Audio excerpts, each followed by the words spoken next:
welcome to Pet Food Forum TV. I'm Kristen Levine, your host, and now joining me is Isaac Mathews. So now you gave a presentation earlier today and you asked the question, is a silent pendulum swinging? What does that mean? Well, the thought there is the pendulum of capacity utilization, and we've seen that in other industries. You have to stop and think with all the capital investment in the industry, what's going on here? Is there a capacity utilization concern in the future?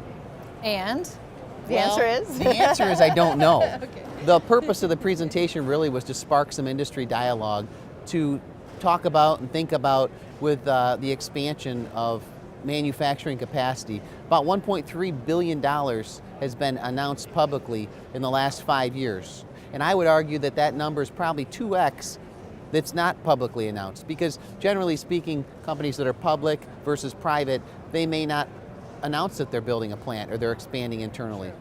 So right now, how are we doing with capacity in the pet food space? That's a difficult number to know, but I would say, in my opinion, I think we're at or close to equilibrium. Coming from a deficiency? Yes, coming from a deficiency, and with all the investment going on and the expansion, we might be reaching equilibrium or surplus. Right. The challenging part of this is that the overall industry, the dynamics of what is going into dog food and cat food has changed. So the plants we have today and in the past are different than what we need in the future.